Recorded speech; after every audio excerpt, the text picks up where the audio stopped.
Sampai aku mikir, ya Allah, kalau memang aku tidak bisa sembuh, gak apa-apa aku merasakan sakit yang nyeri-nyeri ini. Tapi tolong kembalikan pikiranku, mentalku, otakku kembalikan. Aku sering berdoa seperti itu sama Tuhan. Hai teman-teman semuanya, Assalamualaikum warahmatullahi wabarakatuh. Ketemu lagi dengan aku Ala Divo Channel. Terima kasih yang sudah menonton juga. Subscribe, semoga sehat selalu. Apa kabar kalian semuanya? Semoga baik-baik saja dan tentunya berbahagia. Amin ya robbal alamin. Di video kali ini aku mau menceritakan apa yang real aku alami, yang aku rasakan. Mungkin bisa untuk sharing ke teman-teman semuanya. Ini aku singkat-singkat cerita. Di sini aku menyampaikan karena aku sedang berbahagia. Karena apa? Karena selama 2 tahun kurang lebih ini aku tersiksa. Baik dari mental aku, fisik aku, dan nyawa aku juga terancam selama 2 tahun ini. Jadi ceritanya simple, cerita singkatnya itu di tahun 2023 awal aku tiba-tiba tanpa ada gejala sakit apapun aku mengalami koma, yang dimana koma itu dicampur dengan koma tapi aku ada kayak kesurupan, marah segala macam. Aku menceritakan ini dikarenakan mereka yang melihatku, menjagaku itu menceritakannya ke aku. Dimana selama aku memulai sakit sampai selesai komaku selama kurang lebih 1 sampai 2 bulan itu aku tidak bisa menyimpan memori apapun dan mengingat apapun yang aku lihat atau aku alami dan aku rasakan selama sakit itu. Jadi yang menceritakan ke aku ada mereka teman-teman yang memang itu menjaga aku dan juga menjung aku. Seperti itu. Koma selama itu pindah sampai 5 rumah sakit. Di saat waktu itu salah satu kayak perawatnya bilang, bilang ke Mak Darti ya, Bu, kayaknya ini harus dicarikan orang pintar. Kenapa? Kalau memang ini sakitnya itu dari medis, dia sudah tidak kuat dan bertahan. Tapi ini dia masih bertahan. Nah akhirnya dicarikanlah ke non medis, Boso Jawa ini ke orang pintar segala macam. Nah singkat cerita aku sudah dibawa pulang dari rumah sakit itu dalam kondisi masih belum sadar juga. Belum bisa komunikasi, makan nggak bisa, bergerak pun juga nggak bisa, lumpuh, itu yang aku alami. Setelah lambat laun singkat cerita, oke, fix aku setelah pulang itu sampai mengalami lumpuh, aku sampai stres, aku sampai gila, terus aku juga linglung, aku sampai bugil di jalan, itu yang aku alami. Itu di rumah orang tua kandung sana. Akhirnya dibawa pulang ke sini. Aku pikir kalau memang ini medis pasti akan berangsur pulih membaik gitu kan. Dibawa pulang ke sini, semua orang banyak yang datang ke sini. Sedangkan waktu koma dulu itu pernah dibawa pulang ke sini dan dibawa ke rumah sakit lagi. Semua satu desa dan juga saudara aku datang semua ke sini. Karena memang dikiranya aku sudah tidak ada harapan lagi untuk hidup teman-teman. Seperti itu. Setelah pulang terakhir sini singkat cerita aja ya. Kalau bagian yang ini panjang. Aku dibawa pulang ke sini karena dalam kondisi sudah sehat dan mau lebaran 2023. Sebenarnya itu belum sehat. Artinya sudah sembuh, aku sudah bisa jalan dan sudah bisa komunikasi tapi aku belum sehat. Apa yang aku rasakan tersiksa selama 2 tahun itu? Mungkin kalau kalian nonton videoku sebelum-sebelum ini pasti merasakan Mas Aldivo kok ngomongnya udah gak lancar kayak dulu ya. Kayak hari ini ya. Itu benar sekali. Mas Aldivo kenapa sih kok kalau ngomong gak pakai baju? Kenapa gak pernah pakai baju? Gini-gini gitu. Iya. Kenapa? Pertama itu. Fisik aku, maaf ya, ini aku kasih lihat ke kalian. Ini dan juga sebelah kanan, ini kalau kita lihat kacamata tidak ada luka apapun. Bagian punggung belakang juga nggak ada luka apapun. Tapi ini kalau terkena baju seperti ini, jangan kan terkena baju seperti ini ya. Baru didekatkan saja rasanya sudah sengkrang-sengkrang, nyeri, kayak dibakar, kayak ditusuk-tusuk pakai jarum, sakitnya minta ampun. Itu yang aku rasakan. Makanya kenapa aku jarang ngonten kelihatan wajah aku dan badan aku, karena itu yang aku alami. Sakit luar biasa. Bukan hanya itu, di saat aku sudah memakai baju, timbul rasa sakit yang kayak ditusuk-tusuk, ditambah dengan gatal yang sekujur bagian belakang tubuh. Gatal, sangat gatal, sedangkan di sini tidak ada luka gatal.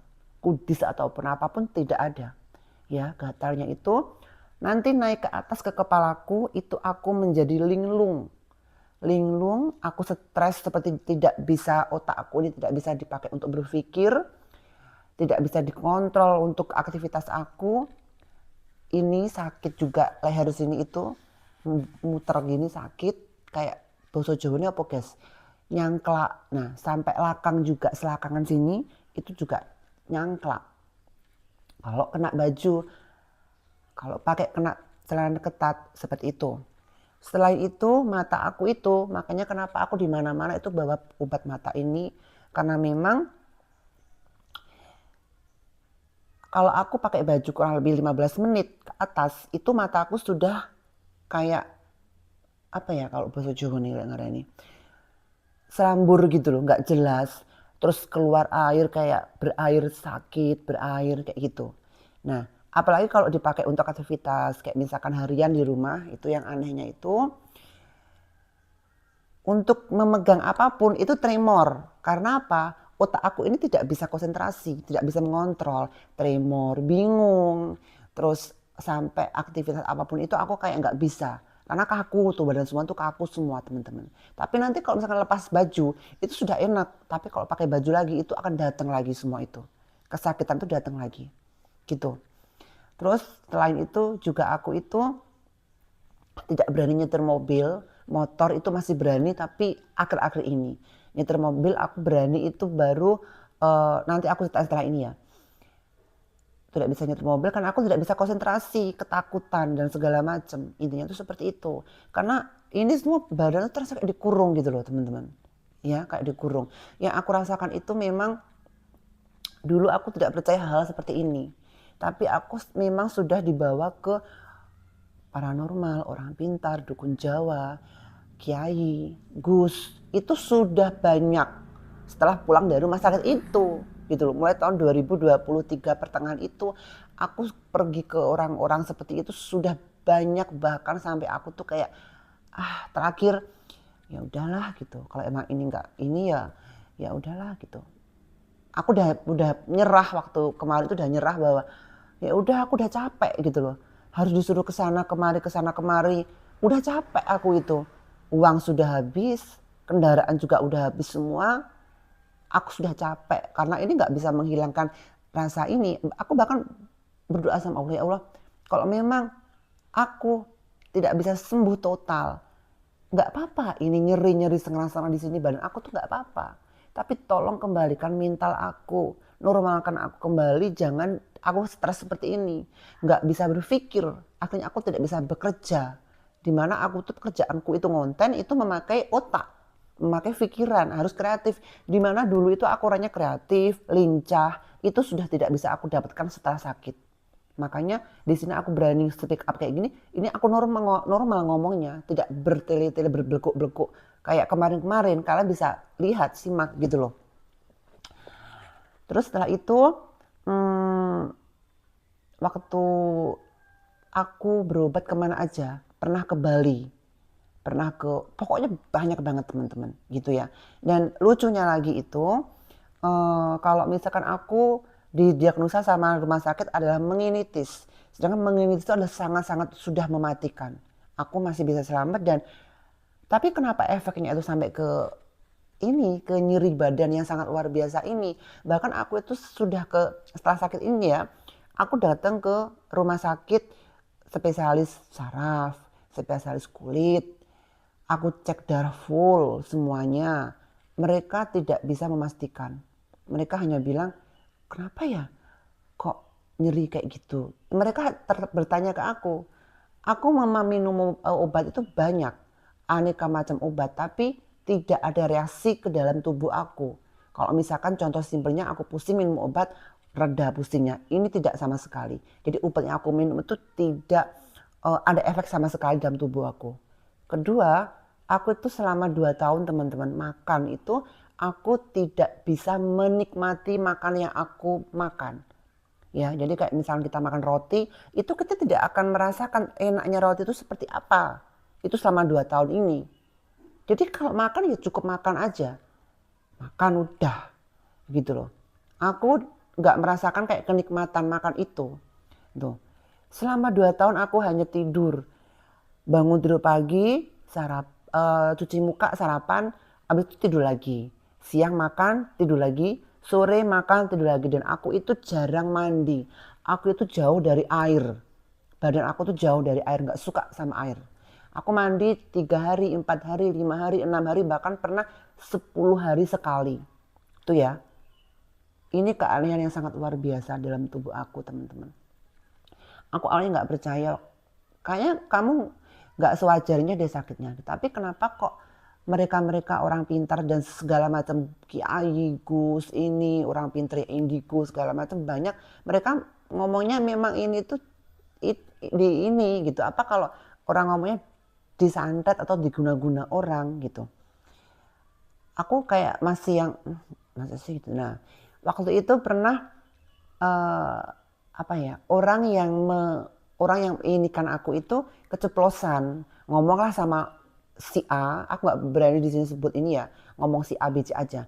Orang yang menyakiti aku tuh ngomong si A, telepon-teleponan, si A ini ngomong ke si yang orang nyakiti aku ini, bilang bahwa ya Allah, ini loh si Aldivo ini sekarang tuh lagi sakit, badannya kurus banget, kasihan gini. Nah, si yang nyakitin aku tuh jawab waktu itu, alah udah biarin aja kapok orang apa namanya, kalau untuk membunuh dia aja nih kayaknya, kalau hanya untuk membunuh dia itu nggak menghabiskan kemenyan 1 kilo. Nah dari situ orang si A yang diajak ngomong yang nyakitin aku ini jadi kayak wah ini kayaknya dia nggak suka sama Aldivo.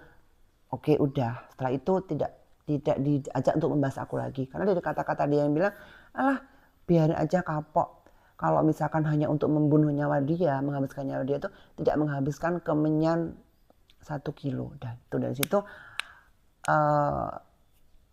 yang diajak ngomong itu ngomonglah ke saudaranya itu lagi menyampaikan ke kita gitu. Cuman di sini aku kayak dari itu wah kok segini banget. Mungkin kalau netizen membenci aku, sakit hati sama aku, mungkin nggak sampai segini ya teman-teman. Kalau menurut aku loh ya, kalau netizen loh ya, netizen kan sekedar ini ya, menonton kita gitu kan, nggak kenal gitu loh, intinya itu seperti itu. Tapi aku lagi juga berpikir kok sampai segininya gitu. Ini aku kayak, tapi aku ikhlas artinya Tuhan pasti memberikan aku keindahan kelak, artinya seperti itu. Dan menyakiti orang dengan cara seperti itu kan intinya kayak semacam ada ininya ya, pastinya akan ada balasannya untuk dia sendiri, seperti itu. Kalau aku sih ikhlas udah nggak apa-apa gitu. Namanya juga kita hidup terus di kampung, terus hidup di sosial media, itu semua pasti ada risikonya. Ada orang yang tidak suka, ada orang yang ini itu, akhirnya yang tidak suka timbul kejahatan-kejahatan yang dilakukan ke kita. Menyakiti itu zaman sekarang kan tidak harus memukul langsung gitu ya, dengan cara-cara seperti itu gitu. Bahkan aku mikir bahwa aku ini jadi nggak bisa aktif ngonten segala macem gitu kan. Dan waktu itu memang ada dari orang pintar bilang ini kayaknya ini ya memang dibuat untuk biar dia itu tidak bisa aktivitas. Dia tidak bisa ngonten, dia tidak bisa ngonten lagi, dia tidak bisa beraktivitas di sosial media lagi, seperti itu. Karena memang di sosial media ini untuk ngomong sepanjang ini selama ini ya, aku harus butuh konsentrasi, butuh bisa beraktivitas seperti itu. Kalau dulu aku memang masih ya udahlah, masa aku nggak pernah nyakitin orang, masa aku disakitin, seperti itu. Karena aku dulu tidak pernah yang namanya pakai pagar apapun itu, tidak pernah seperti itu. Nah panjang seperti itu sampai kalau aku ceritakan ini ya apa namanya luar biasa sekali ya teman-teman. Artinya di sini aku tidak menyalahkan orang yang sudah membuat aku seperti itu. Aku mau koreksi diri sendiri aja. Aku harus lebih lagi menjaga omonganku agar tidak menyakiti orang. Kecuali untuk bercandaan dengan orang terdekat loh ya. Terus aku tidak menyakiti orang, tidak membuat orang sakit hati. Karena apa yang menurut kita baik itu belum tentu benar.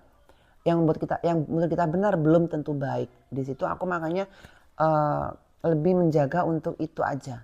Untuk itu aja. Karena aku tidak mau nanti orang yang ini lagi aku merasa aku sakiti, dia menyakiti aku lagi seperti itu. Aku jujur bukan takut, cuman lebih ke aku sudah lelah, sudah capek, dan aku bersyukur masih diberikan mukjizat. Karena buat aku ini sangat-sangat mukjizat luar biasa. Singkat ceritanya lagi, kenapa aku speak up sekarang? Itu karena aku sudah merasa feel aku, otak aku ini sudah kembali dari yang aku itu, mental aku itu kayak linglung, stres lah katakanlah. Itu sekarang aku sudah bisa berkomunikasi seperti ini dengan kalian. Aku sudah ngomong lancar, sudah bisa bercanda.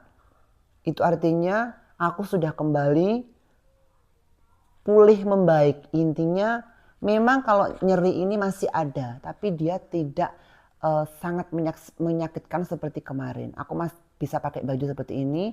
Ya memang sih ini masih nyeri, ada sakitnya memang masih. Tapi paling enggak aku sudah bisa berkomunikasi dengan kalian semuanya. Aku bisa bercanda dengan teman-teman semuanya, dengan adik-adikku, dengan saudara-saudaraku seperti itu. Cerita sampai aku bisa kembali seperti ini itu sebenarnya aku tidak berobat ke orang pintar manapun karena aku sudah lelah. Aku pengen seperti aku bilang tadi, aku sudah capek, sudah lelah. Disuruh ke sana kemari aku sudah lelah. Bahkan Edo itu yang sudah mengantar ke sana kemari ke orang pintar, ke kiai, ke gus apapun itu, sampai satu hari pernah 2 kali, 3 kali, 3 orang itu, dan tidak ada yang bisa memulihkan ini aku. Karena memang ada yang mereka bilang bahwa apa orang Jawa bilang konco atau koring ya, konco seduluran itu diambil satu diikat sama buto. Makanya kenapa kalau seduluran kita diambil itu kan ini ya, kita jadi linglung, jadi kayak nggak bisa konsentrasi, nggak bisa mikir. Itu memang bener ya, itu aku alami. Kalian percaya nggak percaya itu mungkin dari saudara kalian, dari tetangga kalian, teman kalian ada yang mengalami juga seperti ini. Ya aku yakin, aku percaya, intinya aku percaya bahwa ini memang di dunia ini tuh gak hanya penyakit medis yang ada, non medis pun juga ada. Bahkan mereka pihak medis pun juga percaya bahwa non medis itu ada gitu loh. Nah kenapa aku bisa kembali seperti ini ceritanya teman-teman. Aku itu kan kemarin keluar sama Danang, ya keluar sama Danang ke Blitar, dianterin pakai motor.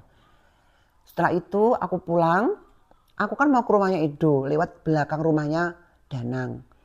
Kan memang di situ tuh ada pohon-pohon jagung segala macam gitu kan. Apa ya, banyak pepohonan gitu. Aku lewat situ. Harusnya aku tuh langsung ke selatan, udah nyampe rumahnya Edo. Tapi aku tiba-tiba itu kayak bingung. Aku kayak di hutan belantara, kayak dibingungkan gitu ya. Di hutan belantara. Sampai waktu itu aku kayak pokoknya aku tuh linglung, bingung banget, bingung, aku kayak di hutan besar segala macam itu. Nah aku yang sebenarnya langsung cuma 20 meter nyampe rumahnya itu, lurus aja ke selatan, itu aku sampai ke selatan, sampai ke timur. Akhirnya apa, aku nyampe lah di tetangganya dan agak ke sana, deket makam sana. Aku lewat jagung-jagung itu, ada pokoknya apa rumput-rumput tinggi-tinggi itu loh. Aku kebingungan sampai kayak orang, memang kayak orang stres gila, dibingungkan seperti itu. Aku nyampe di situ, tetanggaku yang sana bilang, loh kamu ngapain di sini? Aku mau ke rumahnya Edo, aku bingung, ya Allah, kamu kasihan banget, kamu lurus aja lagi, nanti kamu ke kanan lah. Aku lurus ke kanan, aku belum nyampe juga, aku malah nyampe agak jauh lagi deket sumur itu. Dari situ aku lihat jalan, aku ke jalan aja yang gede ya. Di situ aku kembali lagi ke rumahnya Danang. Aku diantar Danang ke rumahnya Edo. Aku sampai cerita bahwa kok aku, kalian tahu nggak sih kayak orang stres gitu ya, orang linglung yang kayak kehilangan di hutan gitu loh, dibingungkan secara langsung, secara tiba-tiba gitu kan. Kalau misalkan orang normalnya orang dia nggak bingung, dia pasti tetap tahu apa serimbun apapun itu hutan di situ pasti dia tahu jalan, apalagi di situ kan aku sudah biasa jalan di situ, cuma lurus aja udah nyampe. Ini kenapa aku nyampe mana-mana gitu. Akhirnya dari situ aku duduklah di rumahnya Edo, duduk seperti ini biasa ngobrol sama ibunya Edo. Waktu itu memang mau pesen ini kursi ini ya, waktu itu aku ngobrol gitu. Terus di sini kok tiba-tiba yang sebelah kiri itu kayak nyangklak gitu loh, kayak ada yang ditarik gitu ya, set gitu. Aku kayak kerasa sakit gitu, kayak kaget juga. Kenapa gitu? Kan aku duduk bungkuk-bungkuk sini kan, aku menghindari ini gesekan dengan kulit aku sakit.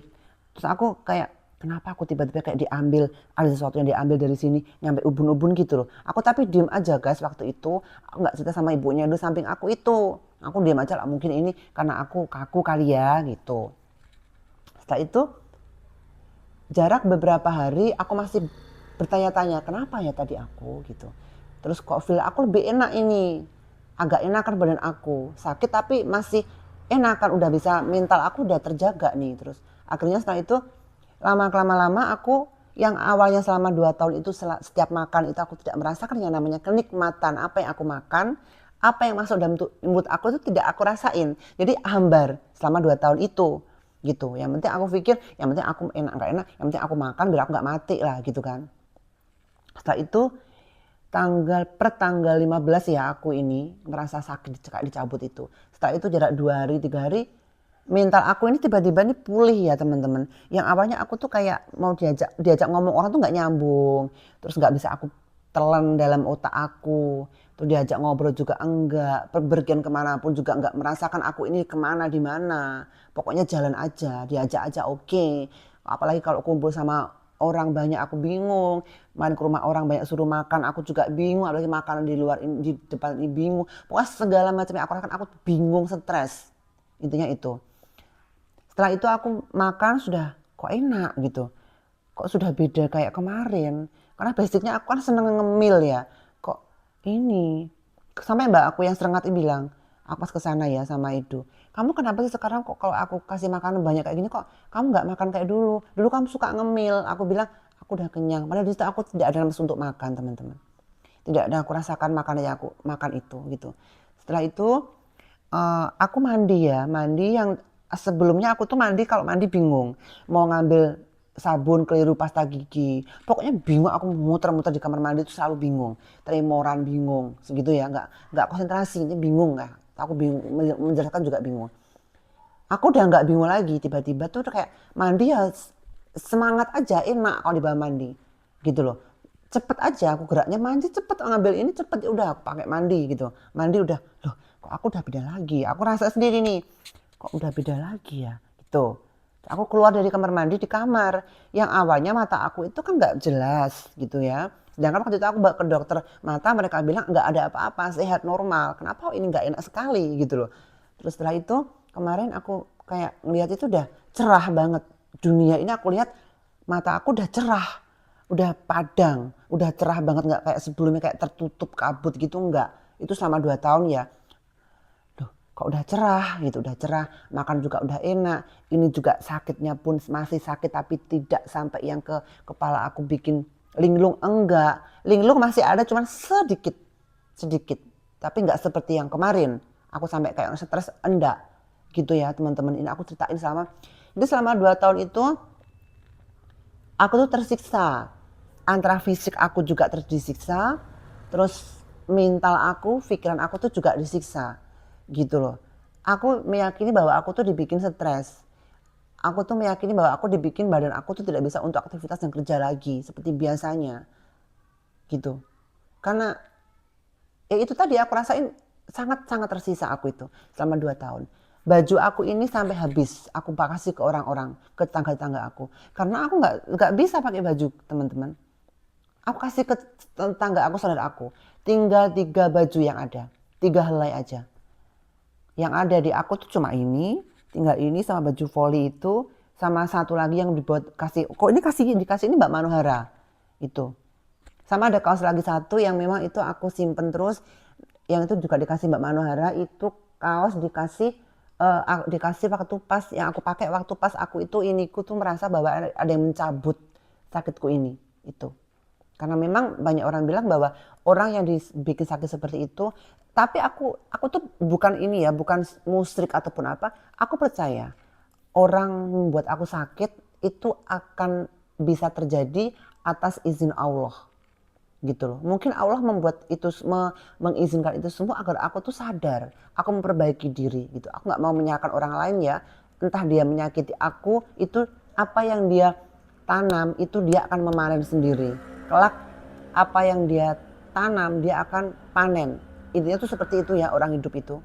Jadi aku nggak mau menyalahkan oh dia ini enggak. Aku tuh cuma oh inilah bukti rasa sayang Allah sama aku. Aku diizinkan disakiti orang lewat seperti itu, tapi aku masih diselamatkan oleh Allah, yang artinya berarti aku tuh harus benar-benar memperbaiki diri. Aku lebih lebih menjaga lisanku, menjaga omonganku, dan lebih baik lagi. Intinya tuh seperti itu. Selama 2 tahun ini teman-teman, aku tuh tersiksa. Dimana enggak, aku pakai baju kesakitan, aku tuh linglung, mata aku nggak begitu jelas, tremor, aku nggak bisa kemana-mana nyetir. Tapi sekarang alhamdulillah aku sudah bisa nyetir, tapi aku masih berhati-hati ya, karena mungkin badan aku ini belum kembali 100%. Jadi kayak misalkan orang disuntik itu bekasnya masih ada dan aku harus pelan-pelan menyembuhkan itu dengan dengan beraktivitas pelan-pelan, terus makan yang enak, makan yang banyak maksud aku seperti itu. Tapi akhirnya aku senang karena aku sudah bisa ngomong lancar panjang berapa menit ini ya. Itu berarti aku tuh sudah tertata omonganku. Yang awalnya aku tuh belak-belok bingung kalau mau ngomong itu aku mikir dulu guys, mikir dulu mau aku omongin apa gitu mikir. Kalau sekarang aku udah normal lancar seperti ini. Aku ikut senang dengan diriku sendiri. Buat teman-teman semuanya juga yang mendoakan aku, terima kasih. Semoga kalian sehat selalu. Buat tetangga-tetangga aku, saudara-saudara aku juga terima kasih. Semua kalian baik-baik banget sama aku. Kalaupun toh aku ada salah dengan kalian, aku minta maaf yang sebesar-besarnya.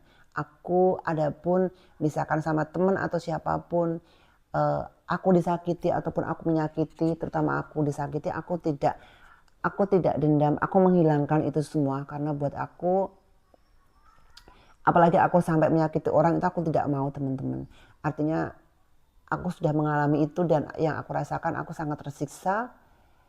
Makanya yang teman-teman aku bilang orang pintar bahwa orang-orang yang pintar, orang-orang tuh bilang bahwa kalau digitukan sama orang itu lama-kelamaan juga akan hilang gitu. Masa sih orang akan terus-terusan bayarin dukun untuk nyakiti gitu, itu juga nggak habis sedikit. Ingat seperti itu, nanti lama-lama juga udah hilang sendiri, bosan sendiri hantunya di tubuh kamu gitu.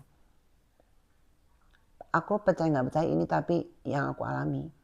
Jadi kalian yang kemarin mas kenapa sih nggak pernah pakai baju, nggak sopan gini-gini, aku malas untuk ngejelasinnya. Kalau kalian jadi aku tuh kalian nggak kuat, sakitnya luar biasa, badan sakit, mental aku tuh juga ngeblank sampai aku mikir ya Allah kalau memang aku tidak bisa sembuh gak apa-apa aku merasakan sakit yang nyeri-nyeri ini, tapi tolong kembalikan pikiranku, mentalku, otakku kembalikan. Aku sering berdoa seperti itu sama Tuhan. Mungkin Tuhan menjawab pertanyaan aku, menjawab permintaan aku, menjawab semua itu, dan memang aku harus bersabar gitu aja. Yang aku rasakan sekarang aku udah enak, pikiran aku udah enak. Karena memang ini masih nyeri nggak masalah. Karena aku pikiran aku udah enak, aku sudah bisa ngomong lancar seperti ini, seperti itu. Dan buat siapapun kamu yang sudah menyakiti aku, nggak apa-apa. Apa yang kamu tanam itu pasti akan kamu panen. Dan ini juga atas kehendak Allah. Aku sakit dan aku bisa sembuh, itu juga atas kehendak Allah Subhanahu wa taala. Udah itu aja teman-teman. Terima kasih sudah menonton vlognya hari ini. Aku ingin menyampaikan ini karena aku sudah berbahagia. Aku sangat bahagia sekali. Dan semoga kita semuanya kedepannya lebih diberikan kebahagiaan lebih lagi. Terima kasih. Wassalamualaikum warahmatullahi wabarakatuh.